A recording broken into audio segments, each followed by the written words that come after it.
to get cozy. I promised you guys a kiki about labels, identities, and ego. Labels and identity are all ego based. I didn't write a script. I don't like trying to sound like fake or like a robot. So I just jotted down some bullet points going over labels, identity, egos. Everyone has an ego. You need your ego. Sometimes your ego can get in the way. Sometimes you have an ego death. Most people do. Some people don't. Like I said, everyone has an ego. Everyone needs an ego. Your ego protects you. Your ego makes up your personality and your identity. Some people can have ego deaths. I have many of them. Some people can have a bloated ego and have a massive ego, be a little selfish. Maybe they're a little egotistical. Maybe they're a little selfish. Maybe they have narcissistic tendencies. Someone with a big ego has main character syndrome energy, but not in a good way. Like, the good way of having main character energy is when you put on your favorite outfit, you put on your favorite jam, and you go walk your dog, and the whole time you're dancing, and everyone looks at you, and you're just contagious with this great energy. Well, the other side of it is the world revolves around you. Very Karen energy. Guys, Jacob just woke up. I went to a gas station with a friend. Anyway, I was with this friend. My friend's a guy. And we went to go get gas. And there was this big truck that on the way to the gas station, he cut us off. And it was one of those huge trucks that has a bunch of tires and spikes on the side. So he wanted to get to the gas station before we did. So we got there, we pulled into a spot. And then all of a sudden, that truck was in front of us, and the guy got out. And he was one of those, red guys that are always, just red, beet red. And he was huge, muscles in his neck. He was, 400 pounds of pure muscle. He, gets out of the truck, and he's all, get out of that spot. And then, me and my friend are like, what? And then I get out, I'm all, what? He's all, that's my spot. I have a diesel. I don't think he knew I was in the car at first. I think he probably does this to a lot of men all the time and tries to intimidate them with his size. I'm 5. No, I'm not 5. I'm 4'9". So he didn't see me in the car. So my feisty ass got out of the car. Trust me, I was much worse when I was younger. But I'm like, you cut us off trying to get here, and we still got the spot before you. Did your mom tell you you were pretty too many times? Why do you think you're so special? Are you 12? This narcissistic culture shit needs to stop. It's weird. What happened to taking turns in society?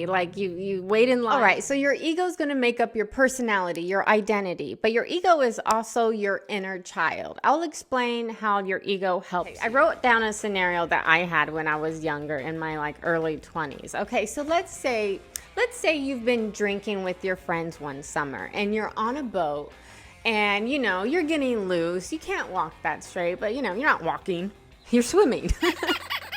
Well, you and all your friends decide to, dock the boat next to some cliffs, and you guys decide you're going to go cliff jumping. At the time, you just quit your job and you're between insurance because you're about to start another job, so the insurance hasn't kicked in yet. So there might be a voice in your head that's okay, you might not be able to. Why am I talking for my hand?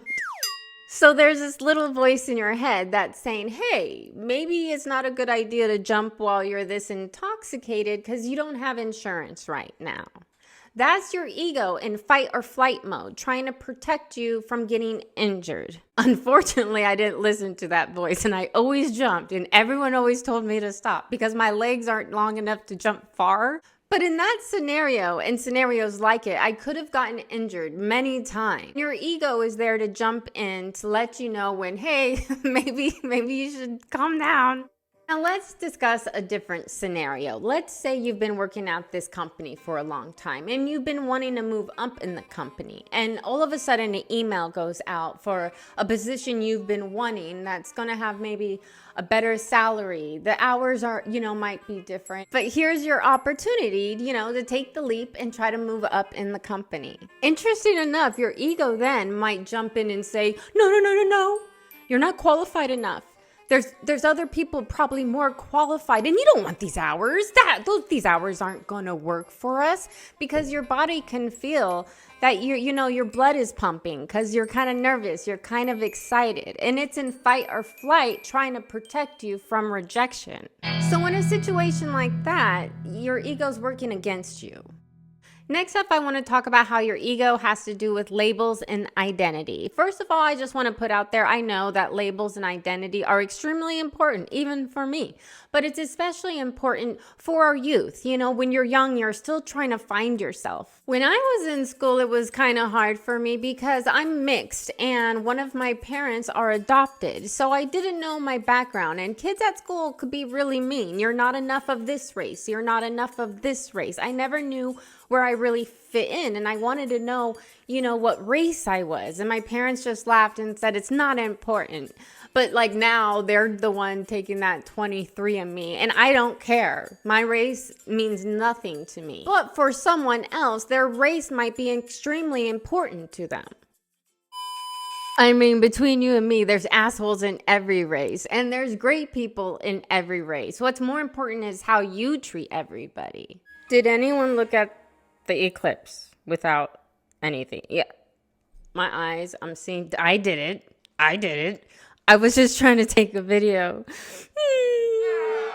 I really don't know how I'm going to fit this point in, but one point I wanted to make is parts of your personality that you might want to label yourself. Some can be changed, some can't be changed. Like if someone always says, I'm a people pleaser, that can be changed. I could never work out, that can be changed. I'm not a morning person. I used to say that all the time. And I'm a morning person. Wow, who knew? Political party, that can change. I changed my political party once I learned about politics. And then maybe there's personality traits, not even personality traits, but things you might label yourself that can't be changed, like your ethnicity or your height or your gender. Well, if you don't change your gender, you could change your gender, and you could change your height now too, I guess. Like eye color, hair. Well, you could change your hair color, but if you're a ginger, you're going to be a ginger. Love to the gingers. So how would you describe yourself? The best way I like to explain it is how would you describe yourself in a bio? If you had to write a short little Instagram bio or something, what would you put in it? I like to describe myself as a fun-loving, creative Pisces. Even though creative and Pisces are kind of just redundant, and a lot of people don't like zodiacs. I believe in the stars. I mean, the moon controls the ocean. The stars controls our personality and destiny. I tried so hard not to bring up zodiacs in this, but a lot of zodiacs would take place in your personality traits. So it's hard not to bring it up.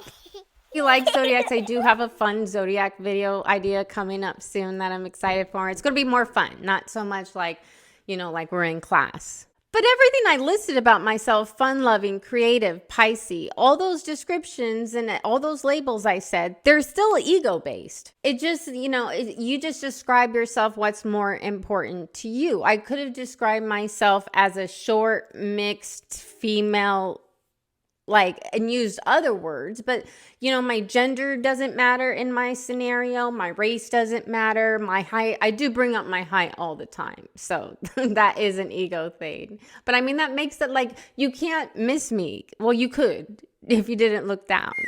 I was born in 1980. I consider myself a young Gen Xer. And back then, we didn't do labels. It was all about being an individual. In modern time, all we have is all these labels. And when you're young, I see that you want to fit in a group. You're trying to find your personality. When you were young, you had a long list about who you wanted to be when you grew up. Oh, I'm going to be a firefighter, astronaut, race car driver. And you just had a long list until you found what stuck. You found your hobbies and your personality. But in this modern culture nowadays, it seems like with social media, some people never grow out of listing all those things. And sometimes that is kind of egotistical. Sometimes those people have less of a personality.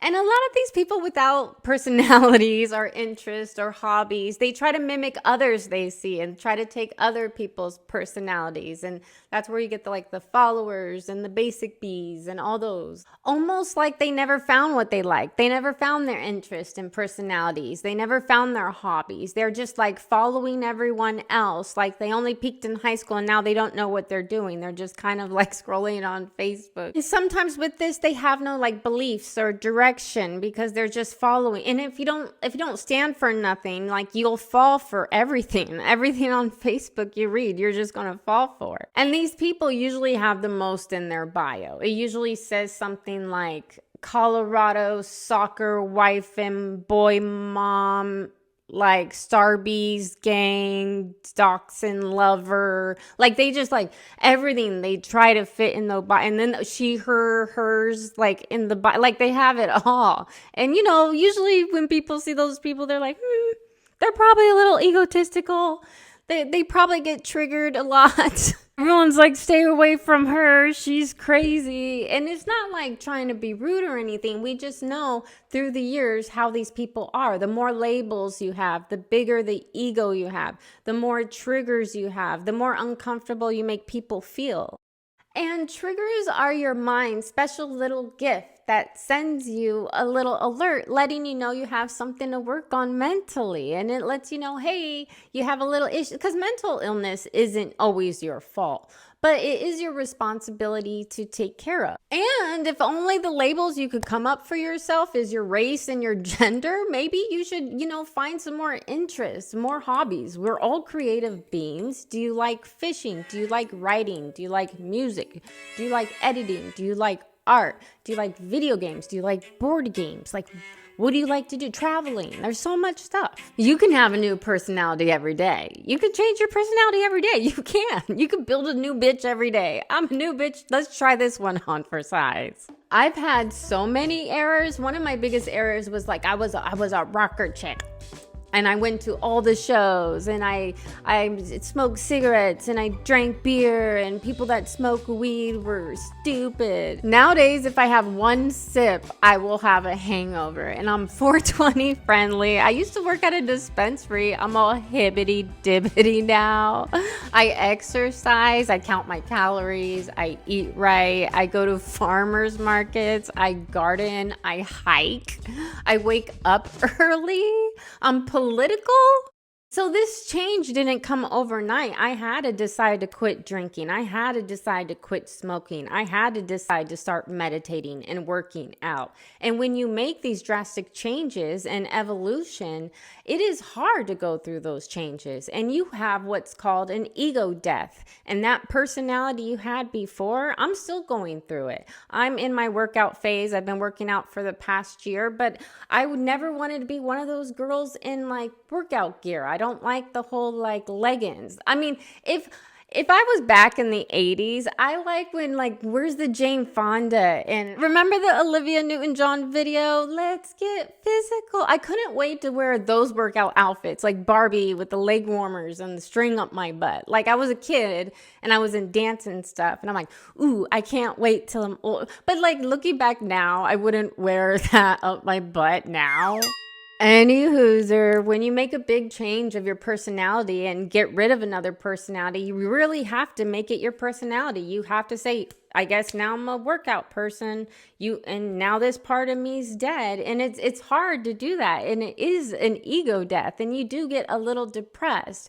And it lasts maybe like a week, but then you have to find like excitement with this new you. You're gonna go through your life and you're gonna have different versions of yourself. And it's so fun. Like, who wants to be the same person? That means you never learned, you never grew. Everyone knows that one person that never changed, and they love that about themselves. Like everyone says, oh, you'll always be the same person. You'll always be the same. And sometimes that's not always a good thing. That means you might have arrested development. That might mean you might be emotionally immature. And that means maybe you've never learned anything from like any mistakes you've made. You might be repeating a lot of the same mistakes and patterns that you have your whole life. Insanity is doing the same thing over and over and over again and expecting different results. You might have those friends or family members that, they always have the same kind of patterns they fall into and stuff. And it's because they probably don't want to learn from the last time they made the mistake. I forgot I had a whole nother section I have to go over, and my back is hurting. So we're changing the camera angle again. So now we live in such a divisive time. I don't understand when they try to group like labels together. Like, okay, so let's say they try to group all women on the planet or like in America together and like make decisions, come to decisions that maybe like things we might want to pass laws of or, bring to the courts and, women rights stuff. Well, none of us bitches will be able to decide on anything because we all have different beliefs. We're all different. We all have different. Okay, so even let's say we got all the feminists in America, and we put them in a group and they're going to make decisions for women's rights. Well, you're going to have a bunch of women on one side trading recipes and talking about their kids and discussing how to be a good mother and how to be a good wife and a good caregiver. They might be discussing how to get that smell out of the kitchen sink or like mommy romance books. And then you're going to have another side of women discussing how to be like a boss babe and you don't need a man. And smiling was made up by the patriarchy, so never smile and drink your calories in a day and coffee and damn the man and misogyny. And then these two groups of women just start fighting at each other because they have nothing in common. And then there's this third group of women just standing there like, I thought we were going to discuss all the new body sprays at Bath and Body. Who's on Fragrance YouTube? I am so happy that Fragrance is having their moment. I don't have a lot of perfumes. I'm kind of, one of those chicks that I have like 2 or 3 and I stick to those. But I have been buying a lot of body sprays. I went to their last sale. What was it? The Semi? I don't know. I went to the last sale they had last weekend, got me some body sprays. I've always been a gay ally. All my friends have always been gay, and I always went to all the prides. I thought it was very important when we were fighting for same-sex marriage. I thought that was so crazy that was happening during that time. And during that time, I worked at this one job and we had a big group of friends. We all carpooled together. But we also always went to Pride together. Well, we always made jokes because we had some lesbians in the friend group and we had some gay guys in the friend group. And we always made jokes that like in real life, they wouldn't really ever be friends because lesbians and gay men have nothing in common. But we were always just busting each other's balls and stuff. But, at least they had the same common goal that they wanted to marry someone they loved. But sometimes in modern times, when I think they're trying to create unity and, group labels together, it causes just more division between us, just like how the two-party thing causes a lot of division. I don't think it really helps us. I think it just hinders us, especially when it comes to the LGBTIQA+, because a gay man doesn't have the same goals and beliefs and interests as someone that's asexual. You can't group all these people together expecting them to have like the same goal. And I know it means unity. And I even saw on a TikTok, I saw someone say that everyone's in under the umbrella except for white straight men. And I'm like, I can't. Like, what?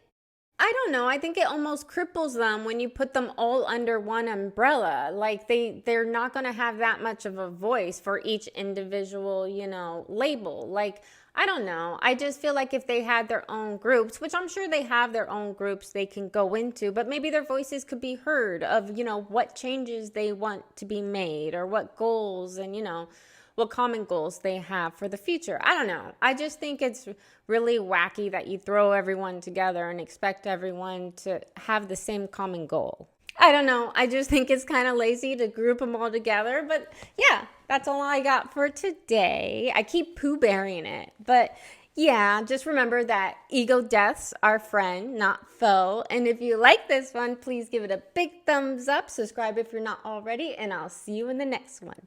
Boy, boy, boy, boy, boy, boy, boy.